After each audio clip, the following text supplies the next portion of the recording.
Terrific. Hello, Hertz. How are you? Oh, good, thanks. Hello. You can now always, if you ever need to sound check anything, just say to any DJ, just stick on It's a Sin for the petrol. And by the end of it, from now on, we'll have sound check 2 songs. Oh, if you need to boil an egg. Great to have you with us, boys. Great to be here. Thanks for having us. Sorry it's taken so long. No, it's exciting. You look very smart as well. I've got to be honest with you, and I did say it to you outside, and I don't think you took it seriously. I honestly thought today when I got up, I've got to dress quite smartly because Hertz are coming in. Oh, well, that's... Well, you've done a good job. Thanks, man. You have. I appreciate it. Because you two, sartorially, are, well, blessed, but I think you make your own luck there, don't you? I mean, we just wear black. It's a big trick. It's a big trick. What's the deal? You have a Lithuanian woman who... She's your tailor, is that right? So you will buy vintage stuff and then you take it to her and she kind of, retweets it or whatever. Wow. What did I say? Retweets? There used to be like a shop in Manchester. We still go sometimes, and it was all Eastern European girls that used to do it for us. But they're nice, and they do prick you with pins a few times. That's what I love. I love the... So you end up... You do come back... What I read about it is that if you move, they hate it. And they can't stand it. They can't stand it. And they don't care about you as a person, what you do for a job. They don't care at all. They only care about the garment that's in front of you. That's brilliant. Listen, congratulations. We've got the second album come out, and the first album was obviously massive. But for the Radio 2 listeners, you met in Manchester, that might not have heard of you. You met in Manchester. Yes. And you met, two of your, it was like Sharks and Jets, right? So two of your, each of your friends were actually outside having some sort of brawl or some sort of fisticuffs outside a pub or a bar or whatever, and you two just started talking about music. Yeah, it sort of sounds like the Wild West, but it was really a back street in Manchester. But it was at 4 o'clock in the morning, and for some reason we talked, and that was 8 years ago now, and we made a plan there and then to try and be in a band, and the next day we had nothing else to do, so we just sort of carried on. Were your friends at the time looking at you going, help us out over here, will you? Well, we were terrified of our own strength. So it's sort of... you saw each other, locked eyes and thought, there's no way I'm taking that guy out. Yeah. He looks too strong for me. But listen, for the first album, Happiness, you really went for it in terms of the people you collaborated with. You got Elton, you got Kylie, is that right? Yeah, we got Elton on this one.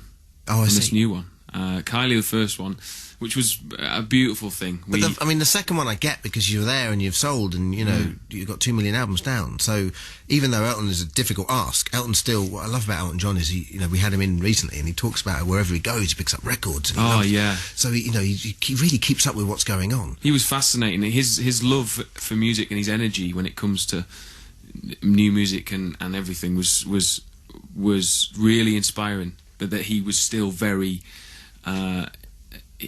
the Elton that you love, and he was really supportive about our music as well, and he knew about us, and after we did the song he hung around for a few hours, and we talked about football and his kids and stuff. He was really a proper gentleman, and just like you'd hope that he'd be. But Kylie, I'd imagine, would be in many ways a more difficult get because at the time no one knew who you were, correct? Yeah, we were just sort of sat there one day and we just thought, well, you got to have the courage. And we found a way to get an email to her, and we just said, are you up for it? And again, she was like so graceful and so lovely. She just heard the song and wanted to do it, and we got to perform it with her a couple of times, which was fantastic. That's great. And obviously now you must have... Did you have any break between albums at all? Or because you're so successful around the world. I mean, look, what have we got here? Please say hi to Hertz from Russia. That's the whole of Russia. Hello, Russia. We made a video for them. Can you show them? I'm not sure that might be a good idea, Russia. But I'll pass it on to them. And the Hertz Polish fan club as well. And, you guys are huge all over the show. But one of the reasons being is because you graft and you go to those places. So you don't take that for granted, which is what I love about it. You go to Siberia and play, right? That's the thing. Really right from the start of the band, I think we went to Estonia like 6 times. And if you go, they appreciate it, and you develop a relationship and a loyalty, and they sort of feel like they have ownership over you, and in a great way. And we have that sort of relationship with lots of countries around the world, and it's a really special thing for us. But in terms of making the second album, does that make the gap between finishing the first, touring places that a lot of bands maybe wouldn't go, and then starting the second probably smaller? Because 1 week. Yeah, well, essentially that. Yeah, we toured for like 2.5, nearly 3 years almost, the first album, but by the end it was nice because we finished and we were ready. Then we discussed making songs and we discussed the next album. So we were sort of straight into it, and this one took us about a year. Well, I guess because there's 2 of you as well, it must make the whole thing so uncomplicated. I mean, you've only got to have one conversation, and you're there, right? That's it. And also we've got each other to rely on for a lot of things, like when we're travelling and all this sort of stuff. There's always each other to sort of look after one another. And with the songwriting, it's all a product of the two of us, and so there's never any arguments or fights, because it's just whatever we both put on the plate is the final thing. So do you have moments as well where you know the other one, you just think, I'll just give him his own time, and I'll make sure that, you know, we don't always have to go down to the bar together, we don't always have to eat together, we don't always have to do everything together. But we've been through a lot together, though, 'cause it's been 8 years. Hertz has been sort of 3, but we knew each other for a long time first, so... And daggers, is that right? Yeah, so you sort of learn to sort of accept each other's faults and sort of, you know, deal with them. And luckily we have quite compatible personalities in that respect. We never want to kill each other. All right, listen, we've been playing Miracle. It's a terrific song. I'm looking forward to hearing you guys play it right now. This is Hertz and Miracle.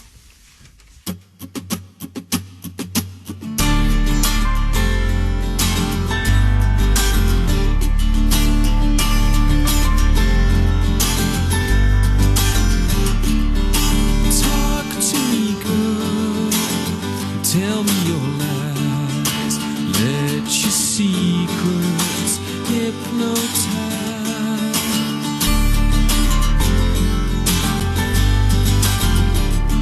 'Cause the light will never shine on this heart of mine, and all the love we sacrifice. Look at all of the damage you have done in time. You can see what a savage I've become in my eyes. If you look in my heart, you will find no love, no light, no end inside. And I'm looking for a miracle, but I hope, I pray, and I will find. 'Cause I'm looking for a miracle. There's a place I wanna go, and a life I wanna know, but you crucified my heart of gold.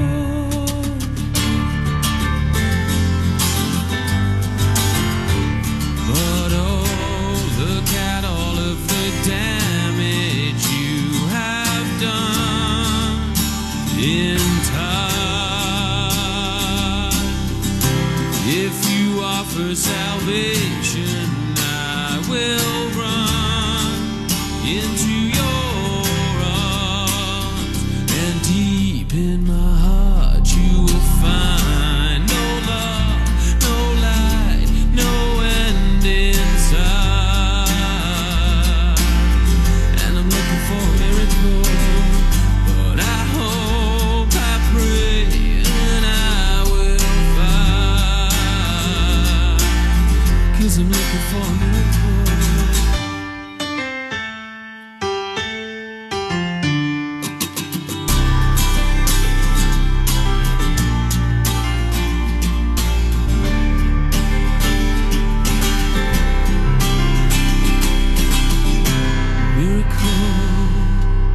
And I'm looking for a miracle. There's no love, no light, no end inside. And I'm looking for a miracle, but I hope, I pray, and I will find. 'Cause I'm looking for a miracle.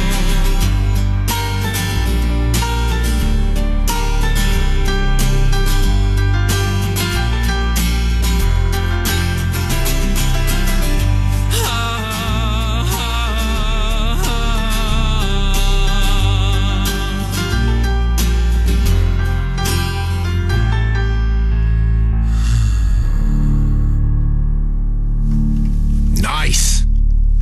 Out of the park. Boom, Hertz. Listen, only one mild criticism. If you'd have let me know in advance, I could have easily done BVs on that. you could have done. Should have asked. I should have, but Do it's one like- now, try one now. Well, can you get, you got Pete on piano there. Okay. Do the little thing, because you obviously... No love, no light, no end inside. Because I'm looking for a miracle. See? Because I'm looking for a miracle. See, the keys, the only... You're in. Because I'm looking Don't worry for about a King. miracle. Oh, really? It's all Yeah. about feeling. It's all about feeling, and you felt it more than Oh, I I really ever did. have. And do you ever do BVs? I do BVs when we write songs. Does that make sense? No. I help with it. I contribute to the writing of the melody. Gotcha. I'm the I only was gonna person who say- hears him. I'm the only person who hears Adam sing. So he knows how good I am.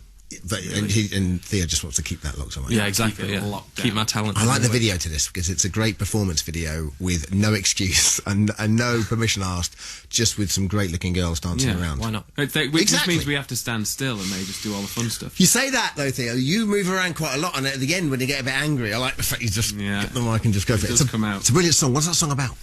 I don't know. It's a theme that I guess we write a lot of songs about hope and stuff like that. And it was a song that we wanted to write for a long time. Like the energy of it was something we never captured on the first album, and it was something we had live. And every time we'd come off stage, it was like, imagine if we had a song with that sort of feeling to it.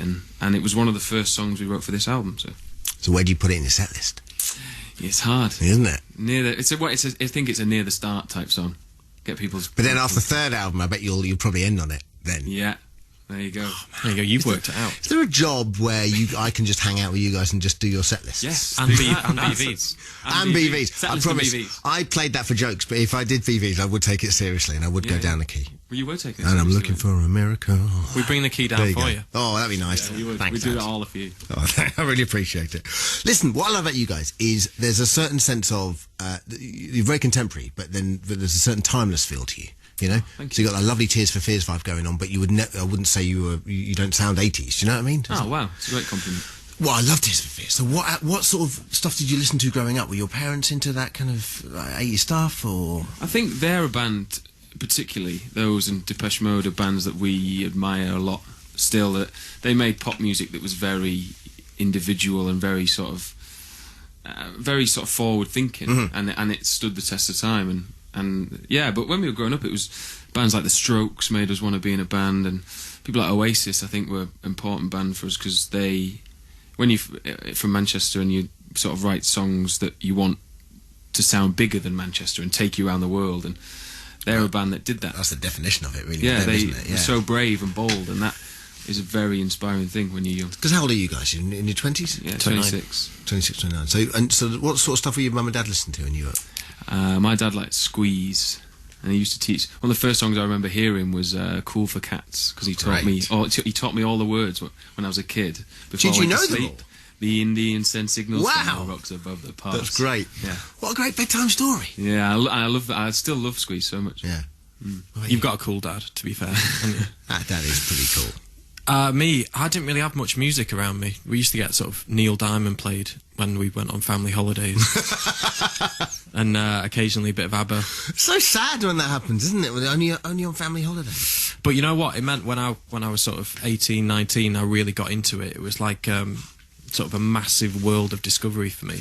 You know, it was really sort of everything came at once, and that's inspired me to be a musician. You guys still in Manchester now? No, we're in London now, And or everywhere in the world at once. and is Manchester just seems now to have such a great music scene and such a thriving scene that it seems to be able to exist without people having to. Yeah. Obviously, with you guys, it's different because you're from Middlesbrough, you're from Manchester, and I suppose you've got such an international fan base and such an international career that you've got to be everywhere. But if you wanted to stay in Manchester, it'd be quite easy to do now. It seems to be so healthy now that they've got likes of Glasgow, Manchester, London, where you don't have to all come down. It was amazing for us to start making music there, really, because you got this heritage, this great heritage, musical history, Smiths, Oasis, Yeah. New Order. But then you've got bands who really inspired us to write music that sort of looked further than that, and like Oasis, they're from Burnage, but you never know it if you were a foreigner listening to their music. Sure.